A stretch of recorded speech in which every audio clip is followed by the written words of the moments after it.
Hello and welcome to episode 2 of Think Big with Michael Zellner. Here is where you'll get all positive, no politics. And I'd like to welcome my guest to the show. I have with me today undefeated middleweight boxer, super middleweight boxer, Michael Cook. Middleweight, you're right, middleweight. Oh, middleweight. Okay, middleweight boxer, Michael Cook. Michael is 20-0. He has 12 knockouts, and we're going to have a great time today. Welcome to the show, Michael. Hey, appreciate you having me. Congratulations on the podcast. Thank you very much. And Michael is currently ranked number 75 in the world out of over 2,000 middleweight boxers. So obviously the guy is really good and knows what he's doing. So Michael, tell us something about yourself that most people don't know, something interesting about yourself. Something interesting about myself. Man, it's really hard to narrow down one thing that's interesting about myself. I'm not as mean as I look. Like a lot of people think. I always say like this: I'm not as mean as I look, and I'm not as nice as I look. Some people think I look really nice, and some people think I look really mean. And I'm neither. I give you what you get. That always is. I'm sure that's done very well for you in life to be either one. Yeah, it's not bad. This sport, you can't be too nice because people take advantage of you, and you can't be too mean because then people don't want to support you. So, you got to find like a nice little even spot. That definitely makes sense. When did you first become interested in boxing? I always say I have the typical introduction to boxing. As a young kid, 8-year-old to be exact, I was getting a lot of fights. I'm from Memphis, Tennessee. I went to Westside, at Westside Elementary. I was getting a lot of fights. It's crazy when I think about, fights and things like that I was getting into, because at the age I was getting into fights, I have a 10-year-old daughter, and I can't imagine her being in those situations. But I got a lot of fights that started kind of spilling over to school, getting sent home, getting my mom called, things like that. And they had the great police officer friend had an idea, you want to scare it out of them, take them to the boxing gym. And so at the time, I thought I could whoop anybody. I was that guy. I had that mentality of the guy that's at the bar that says I can whoop anybody in here, right? And so they took me to the boxing gym on a Friday, and I'll never forget it. I still remember it clear as day to this day. And man, I got whooped. When I say whooped, I left out there crying, whooped, right? And I went home, and this is a long time ago when I was a kid. Like, people don't know what this is, but there was like VHS tapes and things like that. And I was, instead of me getting butthurt and beat up and upset and learning my lesson, like, they thought I was going to get beat up and not want to do it anymore. I went to my grandfather who he just was a book of knowledge. And I was like, who's the best boxer ever? Because I didn't know boxing. I just like to fight. And he said, Muhammad Ali. And I was like, okay, show me more Muhammad Ali. So we went to our local library, right? And we rented a VHS tape, a Muhammad Ali VHS tape. And I think it was called We Are Kings or something like that. And he got me a book, a boxing book, right? A Muhammad Ali boxing book, like a biography. And I dove into it that weekend. This is me at 8, by the way. Wow. Dove into it and just became obsessed with Muhammad Ali. Now, when I say obsessed, I became obsessed with Muhammad Ali. And, I'll be honest, that Friday night I went home, I cried. That Saturday, I was like, man, this is crazy. But by Sunday, I was obsessed and adored Muhammad Ali as an 8-year-old.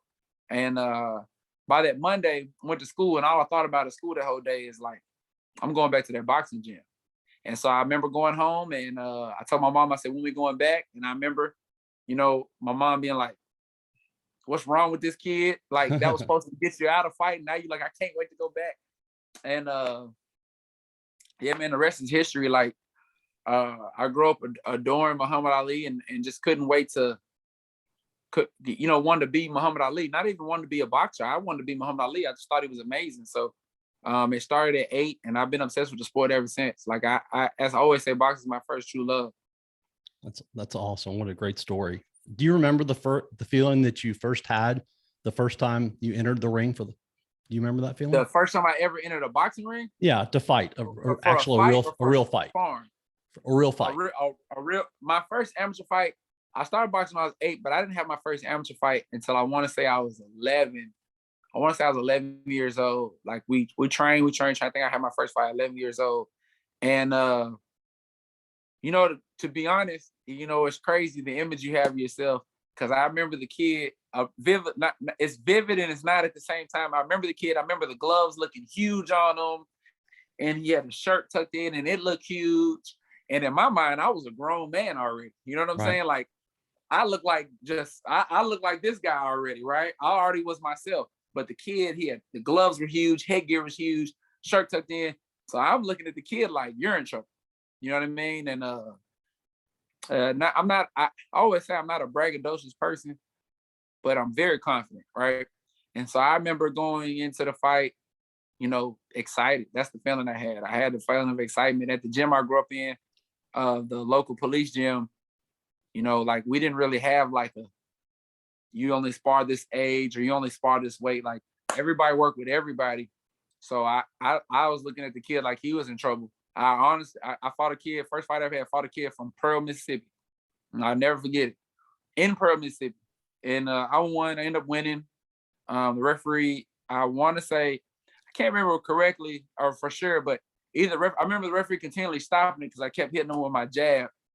And you know, we kids, so his eyes watering up and he sitting there thinking like, man, why my mom bring me to this? And you know what I mean? So I can't remember if the referee stopped it or we went the whole thing. I just remember the referee stopping a lot, but man, just excitement. I had so much excitement because I had been training for 2-3 years. So I couldn't wait. You know what I mean? I was like, yeah, you know, I remember like thinking he's in trouble. You know what I mean? So Right.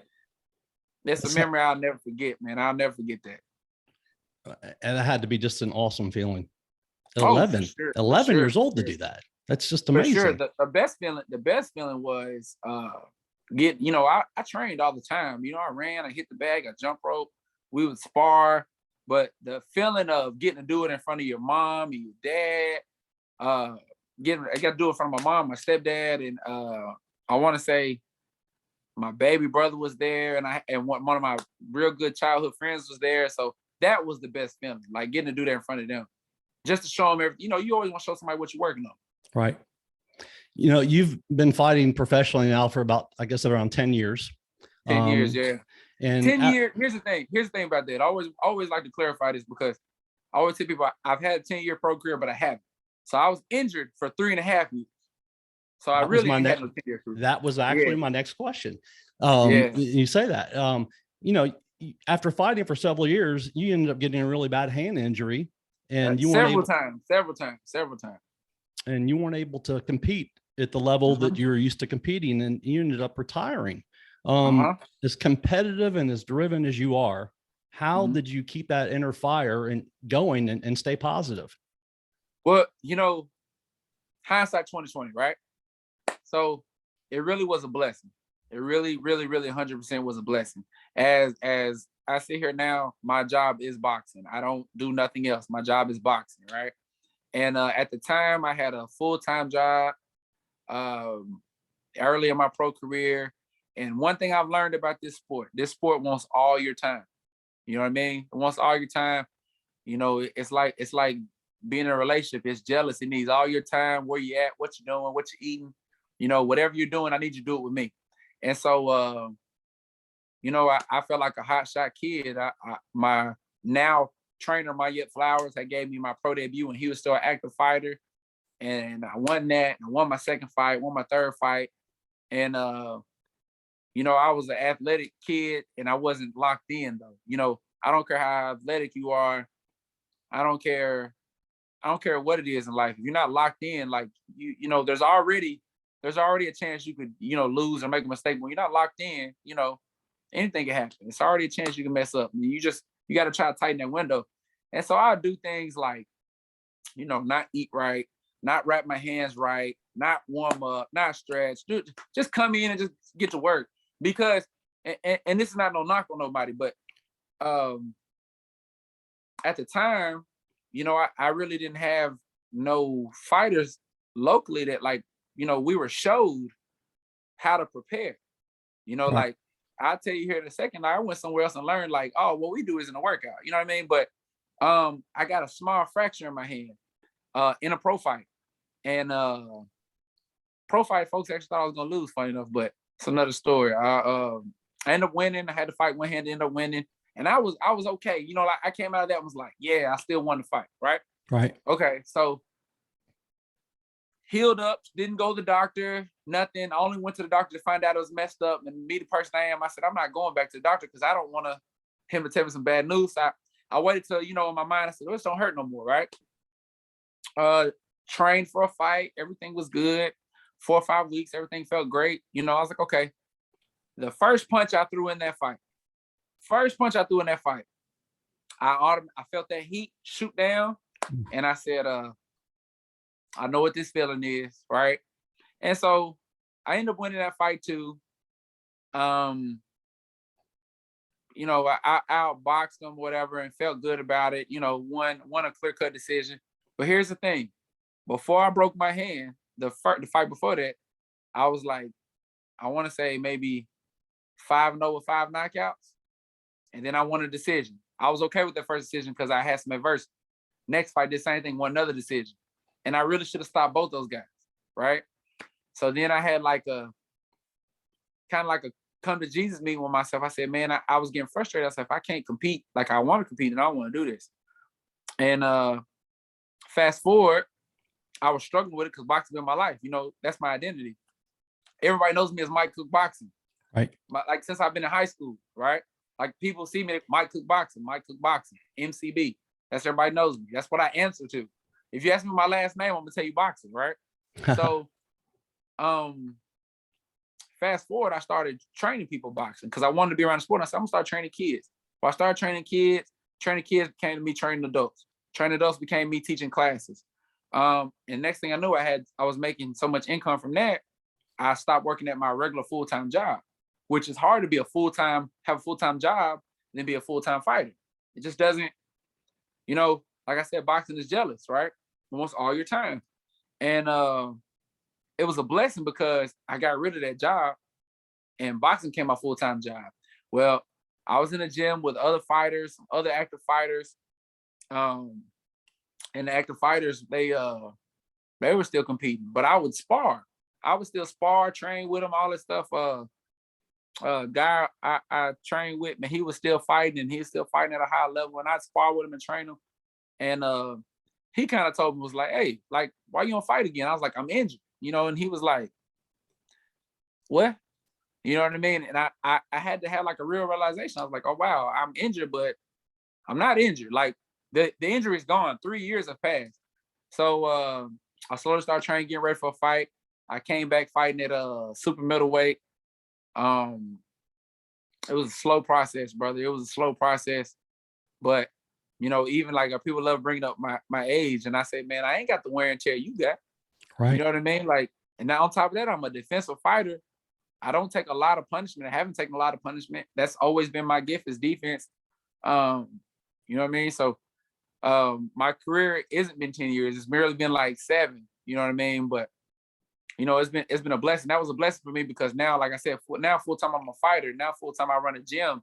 Now full time I mentor kids. Now full time everything is boxing though. You know what I mean? I train other athletes. I train soccer moms. I work with my pastor. We have a program we work with teach boxing and things. The ex-convict fellas are trying to get reentry back into regular life. We use the discipline side of boxing. So it's been a blessing, and I wouldn't be doing that without the injury, just facts. Yeah. I was going to bring that up about the kids that you worked with and everything, while you retired and even while you're not retired and still boxing, you work with children, you went to schools and taught, you worked with, former felons, help them overcome trauma in their life. Yes, sir. Yes, sir. Giving back a lot. How does that make you feel? It makes me feel like I'm operating in what God's purpose is for me, to be honest. You know what I mean? I feel like everything I do is and this is gonna sound like hear me out, whoever hears this. I feel like what I do is blessed. Everything I touch is blessed, but I don't feel like I'm blessing it. I feel like God's putting me in this position to bless somebody else. You know what I'm saying? To maybe maneuver something else. Because for me, I mentioned earlier I was a bad kid, like facts, right? Like I have no problem admitting that now because it's part of my story. But I was a bad kid. Like I got kicked out of school. You know, like I, you know, a lot of people don't know this. I didn't finish high school because I got kicked out of school. Wow, You know what I'm saying? Yeah, a lot of people don't know that. I just look smart. I got kicked out of school, but all from fighting. And now I go to schools and I mentor kids. So look at where's the blessing in there, right? Absolutely. I got kicked out of school. I didn't finish school, right? And now I go to schools and mentor kids because boxing saved my life. You know what I mean? Like I know God kind of maneuvered me a lot because there's so many situations, and I have friends that ain't here. I have friends that got in trouble. I have friends that, you know, like the streets and bad situations, all that stuff got them, not me. And that's not because of me. And I understand that. I'm okay with that. God did that, right? God maneuvered me. So I just think like I'm operating what God gave me as a blessing. You know what I mean? Like people think boxing is about violence. It's not. Like boxing helps people overcome. I also work with people that have Parkinson's. That's another thing. People that have Parkinson's. You know, a lot of people don't know boxing is a great tool for people that have Parkinson's because the things we train as fighters to get, that's what Parkinson's is taken away from. Motor skills, hand-eye coordination, balance. That's what I train to get ready for, right? To have the strength. That helps them with the disease. Fight off the disease. You know what I mean? Doesn't cure it or anything like that. Sure. But it helps slow the process. You know what I mean? So boxing is just such a beautiful sport to me. It has so many benefits in so many different ways. Just as you box, Mike, you box. How good does it make you feel when you leave a training session? Oh, unbelievable. You see what I'm saying? Oh yeah. Best workout I ever had. First boxing workout and you were how old? 53. See what I'm saying? And that's the other thing about boxing. You know, I could me and you could go to the gym and you could bench press 200 pounds, right? And I could bench press 120. So guess what? We really can't work out together because we're gonna have to take them plates on and off, right? Right. So we can't work out together. Okay. We go play basketball. You might not be able to make a shot and I can make a shot, right? It's kind of hard for us to play together. But in boxing, both of us can give our 100%. Might not look the same. You might punch harder than me. I might be faster, but it's our 100%. So we get the same workout. We put our 100% in there, and that's what matters. That's why I say boxing is the best sport in the world. It's just a beautiful thing. Yeah, I absolutely love it. You know, you can see behind me, obviously, the Rocky posters. I'm yes, sir. Sort of obsessed with boxing and with Rocky. You need one of these behind you. Yes. Need one of these behind you. Speaking of Rocky, in the movie Rocky 2, the rematch between heavyweight champion Apollo Creed and Rocky Balboa was touted as the boxer against the puncher. What's the difference between a boxer and a puncher? Oh, okay. So I'll give you examples. Lennox Lewis, Mike Tyson. Boxer, because since that's where we just passed the anniversary of that, right? 20 years. Wow. Lennox Lewis was considered the boxer, Mike Tyson the puncher, right? Right. Okay. Another example: Joe Frazier, Muhammad Ali. Boxer versus puncher. So your puncher, you say to yourself, he's the bull, right? He's coming with all the aggression, all the force. The boxer is the matador, right? His job is to keep you on the outside. And that's a bit easy way to say it. The puncher usually is the guy that has to get close, get close to land his big power shots. The boxer keep you on the outside, looks pretty doing it, right? So that's always the best example. And just for the record, every Rocky movie, I'm not a big Rocky fan, I tell you that. Right. But every Rocky movie, and I've seen them because of course, but I'm not a big boxing movie fan, but I always pull for Apollo. Because I remember being a kid reading Apollo's based on Muhammad Ali. I was like, I want Apollo to win. You know what I mean? So, but that's the best way to put it. And you never know. They go all the ways. You know, Joe Frazier beat Muhammad Ali. Muhammad Ali beat Joe Frazier. Right. Mike Tyson never beat Lennox Lewis, but he beat a lot of boxers. You know what I mean? So you know, it goes both ways. It's really a matter of who can implement and force their will and game plan. I read one of your favorite quotes: "Be prepared for what you pray for." What does that mean to you? What does that mean to you? You know, I think it's funny because I can think of now, again, hindsight being 20, I can think of things I prayed for, and then they came my way, and I wasn't prepared. So I'm praying for it, but I haven't done the things that I need to do, to say God, just say meet God halfway. You know what I mean? Another one of my not quote, this is a scripture, but faith without works is dead. And for me, what that means is you got to put in the work.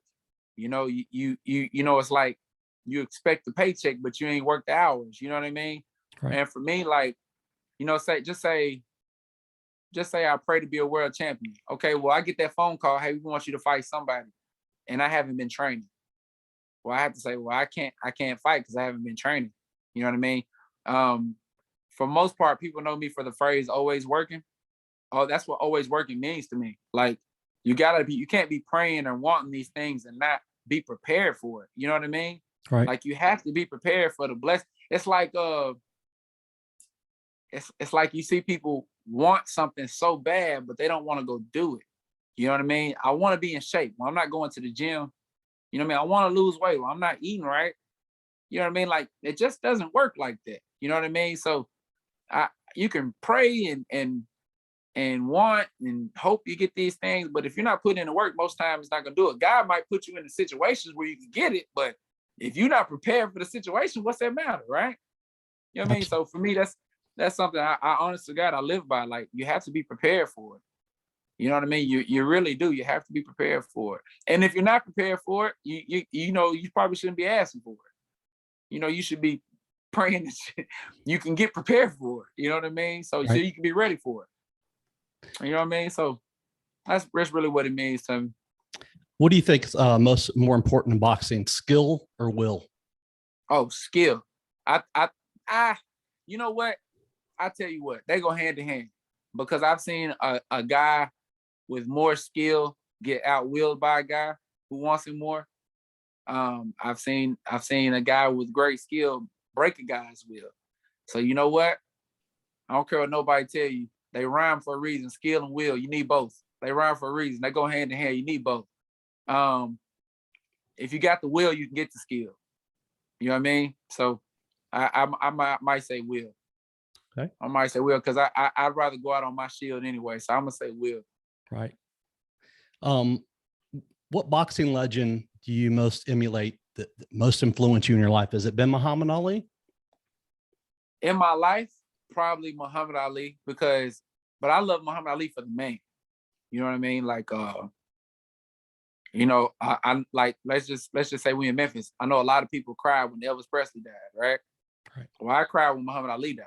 Like, I did. It's funny. As a quick story, I had a chance to meet Muhammad Ali when I was a kid, right? They did something here for the Civil Rights Museum. He came, and I had a chance to meet him, and we were like kind of like all lined up going to meet him. And I had to be like 9, 10. But I won't say I was like 3, 4 kids away. I might tell you this story, Mike. No, you didn't. I was like 3, 4 kids away. And one of the people there came to me dead serious. Are you okay? And I was like, yeah, I'm okay. Sir, are you okay? And they pulled me out of line. Dude, I was standing there bawling because I was so nervous. Had no idea I was crying. Dead serious. I was standing there bawling. And they pulled me out of line. So fast forward that, pulled me out of line. And they're cleaning me up and all this. Next thing I know, he's gone. Like, they left. Like, it was over. Like, they over. Not because he was like, I gotta go, but they had like a time. They did something else too. Like I said, like they did like it might have been like the remodeling of the Civil Rights Museum, or when they read it, it's something like that. But I had a chance to meet him, didn't meet him. Right. And I'm gonna tell you what's so crazy about it. Man, I'm watching this dude from a distance. Every kid, and I'll never forget this, every kid he gave like a special moment to. You know what I'm saying? Like, it wasn't like he was like, pitcher, going about your way, pitcher, like you see a lot of people do. He literally, like, he was doing like magic tricks and like just doing something different. And I stood there, but that's how powerful he was. Like, you that joke that like got like somebody had an aura. He had that, really did. He really had that. And I blew my chance to meet him. But he probably my biggest influence, because I cried like the day he died. I really did. But my favorite, I can't say a fighter I emulate, but probably changed my life the most, is probably Roy Jones. Became a good friend of mine. Met him. I mean, I probably see him 3, 4 times, 3, 4, 5 times a year. When I was real young, he let me come train with him. And I mentioned before, like, I didn't realize we didn't train hard here. You know what I mean? And then when I went to him, what I thought was training was not training. You know what I mean? It was like warming up. Like we would wake up early in the morning, go play basketball, like at 5, 6 in the morning, and come back, eat, then go do our boxing training or our strength conditioning training, come back, sleep, eat, then go do another workout. Then the next day, wake up, go run, come back, eat, sleep, go train again, eat, sleep, go train again. And I was like, oh, wow, this is what being a professional fighter is. This is what boxing is. This is what it takes to be great. And, you don't know if you don't know, you know what I'm saying? And because one thing I will say real quick is Memphis is full of boxing talent. Like it is. Like for whatever reason, like fighters here don't come together the way they should, and the way I hope they will. But Memphis is full of boxing talent. You know what I mean? Like just straight up. There's so much talent here. But just for whatever reason, we don't get the same opportunities that fighters other places get. Like, we just don't. But it's a lot of guys trying to change that. So, hopefully the future is bright. I think the future is bright. But yeah, like probably Roy Jones, probably a big one for me. And the guy, the biggest one is probably my coach, Mayette Flowers. He's the first person I ever seen throw a punch in my life in person on the bag. He is a boxing savant, boxing genius. He lives, breathes. He just opened a huge gym in Tampa, Florida. He's from here, but he just opened a gym in Tampa, Florida. Dude's awesome. He's changed my life. Me and that dude get on the phone, talk boxing for like 3 hours. You know what I mean? He is a I can't. The dude's boxing library is nuts, and he's another guy. Like he left and traveled and went to different places to get his vast knowledge, and the dude's got it. You know what I mean? He trains a few undefeated fighters and trains kids, and he's just amazing. His wife is she's about to turn pro. She's a decorated amateur. Like it's just like dude's amazing. That's probably my biggest influence. I always tell him all the time, like he's my Freddie Roach. He's my Angelo Dundee, my Virgil Hunter. He's my like dude's got it. You know what I'm saying? Right. Hey, dude's got it. Speaking of your friendship with Roy Jones Jr., he's won 4 world championships. He won a title I think is it 4? I think it's 4. I know he won a yeah, title. but he's a 5. You're right, but he's a 5-time champion. You're right. You're right. But he's won 4. You're right. Middle, super middle, light heavy, and then heavyweight. Right. And he wanted those, and he's the only boxer in history that started off as a middleweight and won a title, and then went on to win a title as a heavyweight. How did your friendship come about with him? It's crazy, man. Like I just reached out to him, and like he was like, how they say, what's that phrase? Never meet your hero. You're gonna be disappointed. Right. Tell you something, that's never happened for me. I'm very fortunate. Like I must have picked the right heroes, right? But he just was open, welcome arms. Said, "Hey, come on." He said, "Hey, come on." I said, "Really?" He said, "Yeah." Like, I want to paint this picture for you. Imagine being 19, I don't know how it was, 19, 20 years old. And this is how old I am also.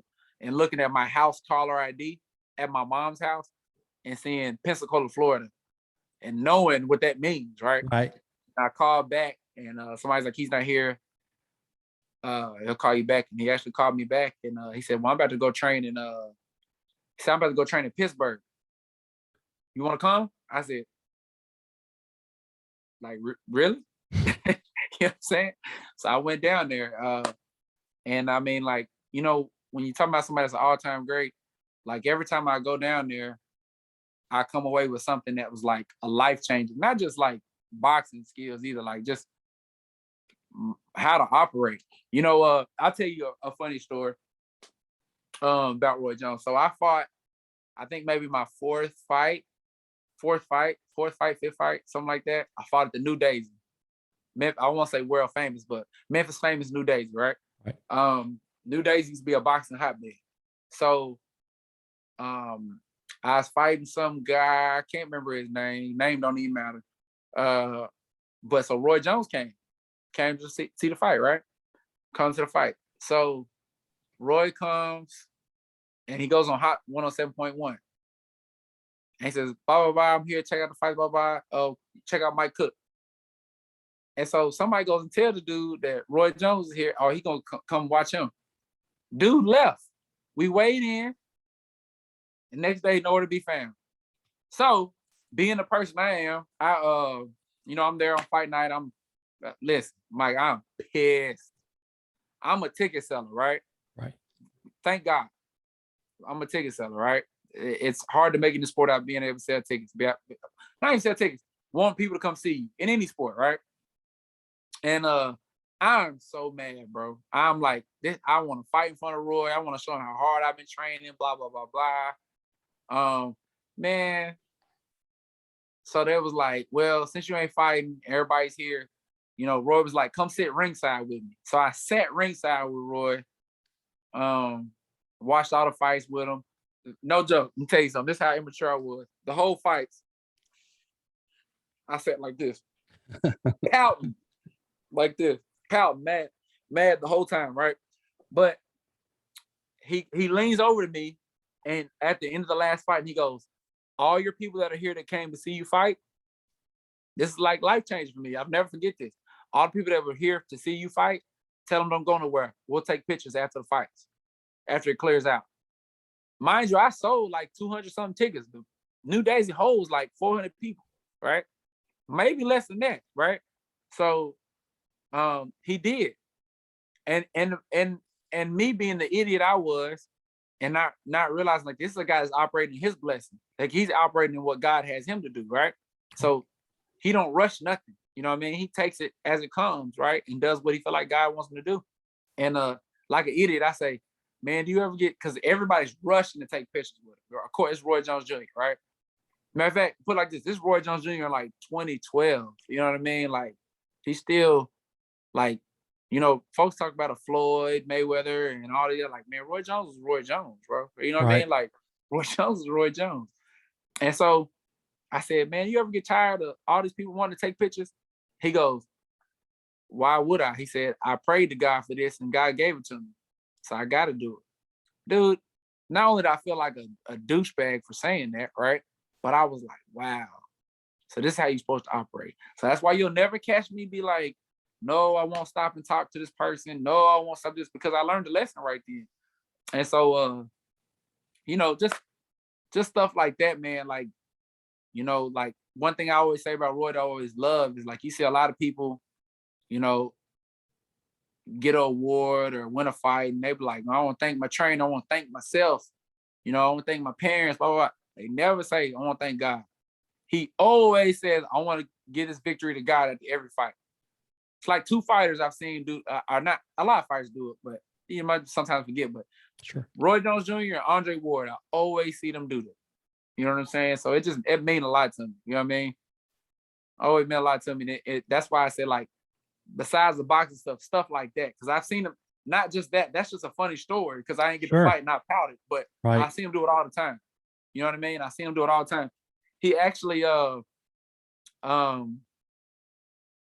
he took me and my daughter's mom, he took us out to eat. Like, we came to Pensacola, first thing he did, took us out to eat, like, just to hang out. Like, dude was just different, man. Like, just different. You know what I mean? So I'm just always appreciative to him, man. And like, every time I see him, it's love. It is. It's all love. What makes you so passionate? But it's just crazy.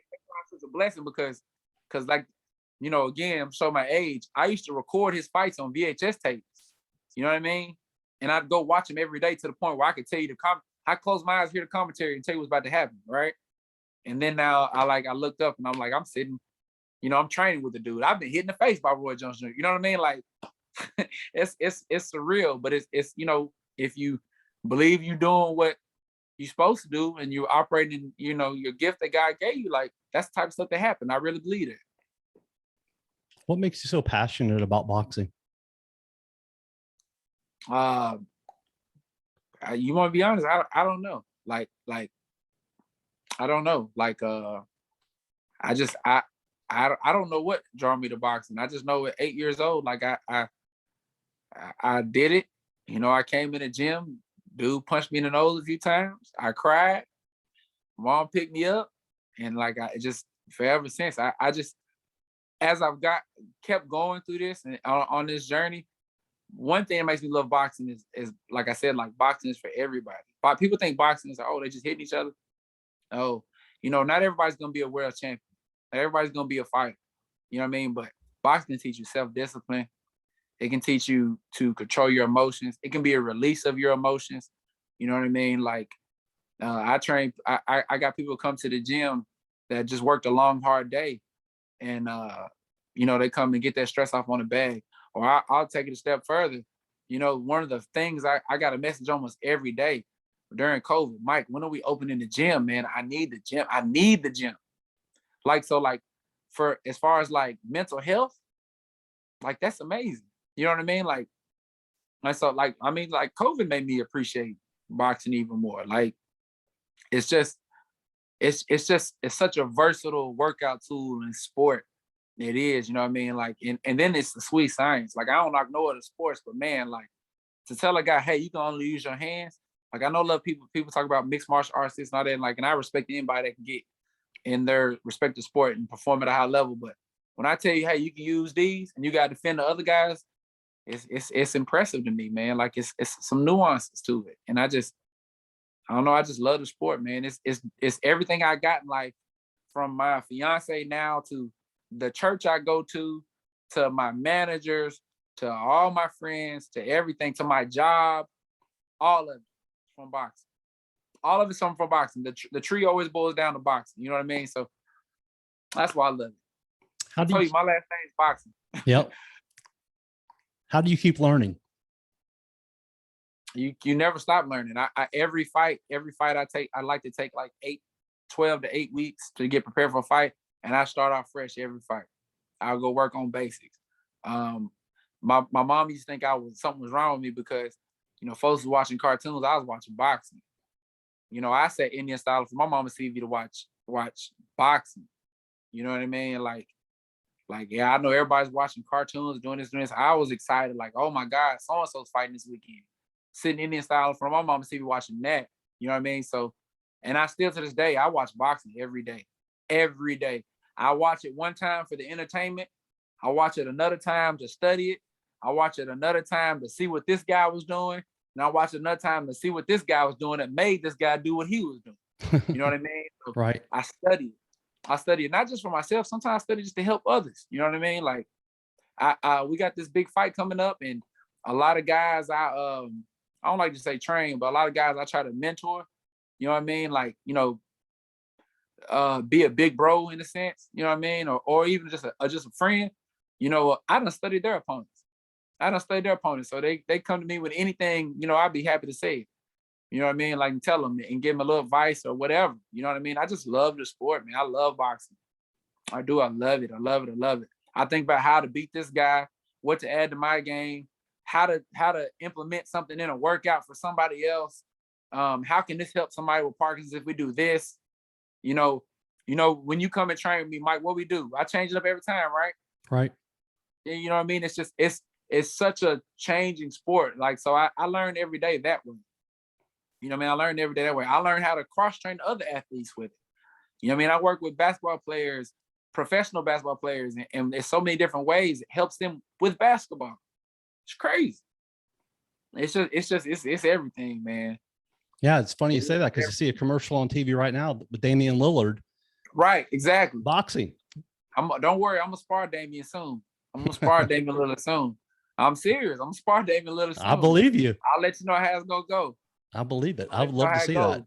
Man, I'm gonna kick his. What is a general misconception that you think people have about boxing? It's two of them. One, think it's too dangerous to do. And then 2, they don't respect how dangerous it is. Now let me explain it. Okay. I get the guy, or say, listen, I get the woman that goes, well, I'd love to try boxing, but I don't want to get hit. Well, that's not what boxing is. You don't have to get hit. You can do all of it. All of it. I mean, you gotta get hit, right? You don't have to get hit. Like Mike, have I hit you yet? Not once. Now I might have popped you a couple times with the powder, but I ain't just hit you, right? Right. You got great workouts, right? So you don't have to get hit to box. You know, I tell everybody that comes to my gym, like, hey, you ain't gotta get beat up. I'm gonna beat you up as far as like work you out, but you ain't gotta get beat up, right? The other thing is everybody think they can do it. And I always try to stress this, explain this. I don't care. This is my exact part, right? I don't care how many street fights you've been in. I don't care how many times you done whooped your cousin at a cookout. A trained fighter is gonna whoop somebody that's not a trained fighter. I don't care if you go look at that guy's trained fighter record and say, oh man, he's lost a lot of fights. He can whoop you though. He'll be undefeated against you. Boxing is dangerous. You know what I mean? You wouldn't go to a pro, but like you can take the guys that don't make it to the NBA, right? Say don't even make it to college, and you play basketball at your local gym. They're gonna kick your butt on the basketball court because that's what they've been trained to do their whole life. Same thing with boxing. Don't think because you can fight in your circle that you can whoop somebody in that circle. It just doesn't work like that. And I always laugh when I hear guys like, oh man, I think I could last. I'm like, okay. I know it's one of those things that looks a lot easier on the outside than it is on the inside. I always tell a guy, like, you wouldn't last the 3 minutes. And they was, oh, 3 minutes? I got 3 minutes. I was like, no, you don't. It's different. It's different. It's one thing to last 3 minutes when you're just working out. It's a whole different world when you throwing punches and they throwing punches back at you. That's a whole different ball game. You know what I mean? But I also say, I think everybody should try it. You know, I always get people that say, man, boxing ain't my thing. I wouldn't like that workout. And then they try it. Mike, they try it and they love it. My fiance, soon to be wife, she hated boxing. When she came to the gym, she came to lift weights. I said, why you don't ever try boxing? She said, I don't like boxing. Bro, she boxes every day now. Wow. Every day. Every day. And people think she a fighter half the time. I'm like, no, she's not. She just knows what she's doing. You know what I mean? That's the thing. Like, I get people, and like, that's the other thing too, like, about boxing I love. I say it like this. In 2000, when did we go to the playoffs and upset the Spurs? 2011, 2012? 2011, yeah. Okay. So 2011, I went to one of the playoff games, and I'll never, ever, ever forget this. And I'm going to say this, I can say this. I'm a mixed kid. I can say how I want to say it, right? So I'll never forget this. This little old white lady, I mean, hair just as white as snow, little big glasses. She was small and frail. She was at the game. I want to say like her grandson was here and maybe her daughter or something like that. And then this dude comes in. The dude he had a real, this is 2011, 2012. So he had a real long jersey on, big jersey on, right? He had all golds, whole thing golds, right? And he had dreads, right? So I watched, the lady was, honestly, she was spooked. You know what I'm saying? She was like, oh, she was nervous, right? Okay, whatever, right? And, you know, he came in and he, you know, didn't acknowledge her or whatever. And you know, the game. So that game, you know, we were going back and forth. That was a big game. Spurs were supposed to kill us, right? Supposed to kill the Grizzlies. So they going back and forth. Man, listen, I want to say it was Mike Conley hit a huge shot over Tony Parker. Big deal. Brother, I fast forward, what I'm saying is, by the end of the game, okay, this little old white lady and this what somebody would classify as a thug or whatever were hugging, high-fiving. I mean, like when they left, they embraced. When they were getting ready to go, it's so nice to meet you. You know, they hugged, right? And I said, I want to recreate that. I want that. That's what we need. I want that right there. Because I come from a mixed household, right? My household is mixed. So I've always had the best of both worlds, right? So I know what it could be, what it should be. So I saw that, so I want to recreate that. So now as we speak, in the gyms and the classes and boxing I train, I got, and let me be clear, I got in shape, I got out of shape, I got black, I got white, I got Hispanic, I got Asian. I want to be a fighter. I'm a soccer mom. I'm wealthy. I'm not so wealthy. I got any and every type of person in the gym. You know, what's the phrase? A melting pot. I have that, and everybody's high fiving because at the end of the day, everybody loves to say, "Oh, we all bleed the same blood, right?" We also sweat the same sweat. You know what I mean? And on nothing in this world make you feel as common and normal and as humbled as being beat up from a workout, right? And I've always been trying to recreate that, and I found my way to do it by teaching classes and things like that. Because, like I said, like I got youngest person in my class or in the gym I got is 8, maybe 9, 8 or 9. Young Hispanic kid. I used to train his big brother. He's gonna be the kid is gonna be a monster. And the oldest person I train is 73. So, you know, I'm not good at math. I'm good at fighting, but I know that's a big gap. You know what I mean? So boxing is for everybody. And I just love that about our gym. You know what I mean? I love that about what boxing does.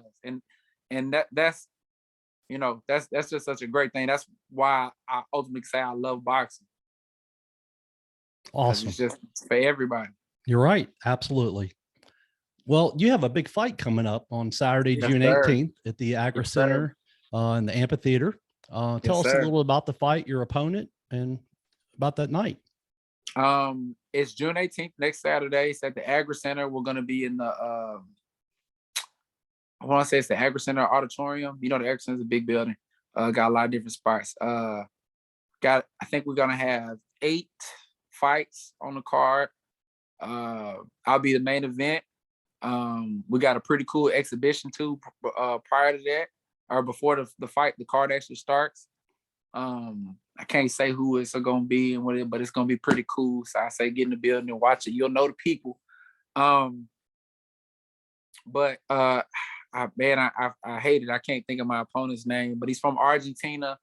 He's got I'll tell you the numbers I know. I know he's got 23 wins and he's got 18 knockouts. So he's a big puncher.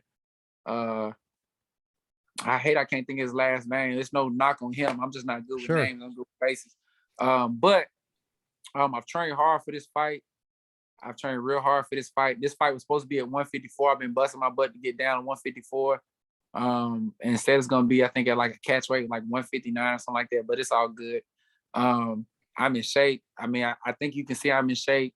You know, when you see my shoulders stick out, that's when you know I'm in shape. I ain't been eating nothing I want to eat. I've been eating healthy. I've been running. I've been training. I've been busting my butt. But this is my second time in the past 2 years to get to fight at home. It's always a blessing to get to fight at home, fight in front of my family and friends and supporters. And I'm just grateful. One of the things that came out from COVID is I end up meeting a promoter, a woman named Brandy. She owns a promotion called 116 Boxing. And, you know, I signed a contract with her at the beginning of 2021, I think. I'm not good with numbers, years either. At the beginning of 2021. And that's one thing she promised me when I signed with her was, we're going to do fights in your home. You deserve to fight in front of home. And so this will be our second fight here.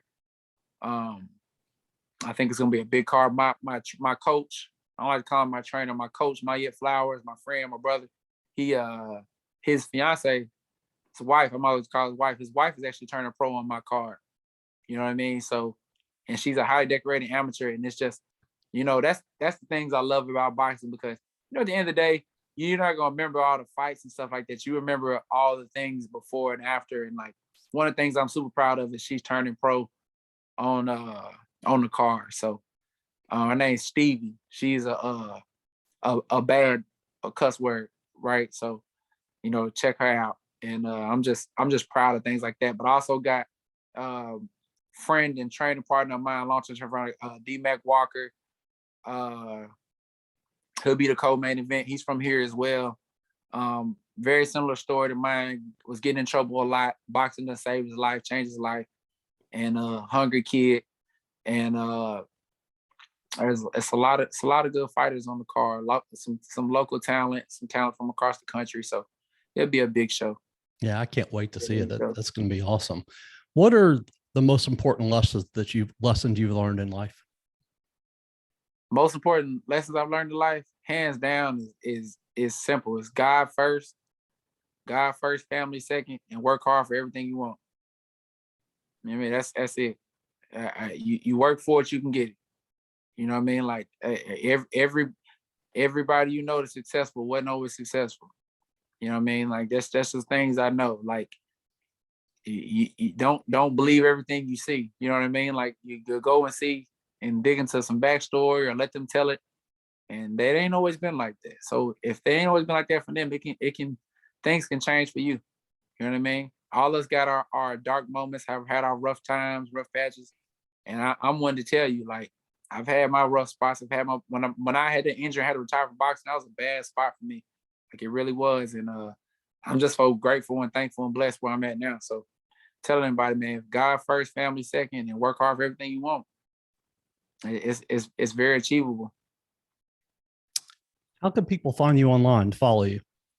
I'm at Mike Cook Boxing on everything. At Mike Cook Boxing. Everything. I will tell you this. I know everybody is social media crazy. I'm not social media crazy. I post when I need to, post when I want to. So if you send me a message or hit me up and I don't message you back or I don't follow you back, don't charge it against me. I like to talk like this at least. I like to see the person. So you know what I mean? I use social media for promoting and things like that, but find me. I'll try to reply. Well, Michael, I sincerely appreciate you coming on today for my second podcast. This has been great. Man, my pleasure. My pleasure. Like I said, things I'm remember from my box career, I get to be the second guest on your podcast. That's what I care about. Yeah, this has been awesome, and I look forward to having you back again sometime. Most definitely. Remind everybody that Saturday night, June 18th, yes, Michael sir. will be fighting in Agri Center in the Going auditorium. For my 21st victory. Absolutely. And obviously this guy is good if he's had 18 knockouts and 23 wins. Argentina, from Argentina, Argentina fighters are tough. They don't come to lay down. They don't come to, you ain't gonna come out over here to get whooped. You're gonna try to, fight or flight. So yeah, should be I'm gonna put on the show anyway. That's what I do. I'm a showman. At the end of the day, I'm a showman. I don't like to be cocky or sounding like that, but I'm a showman. I try to put on the show for my family, friends, support, especially at home.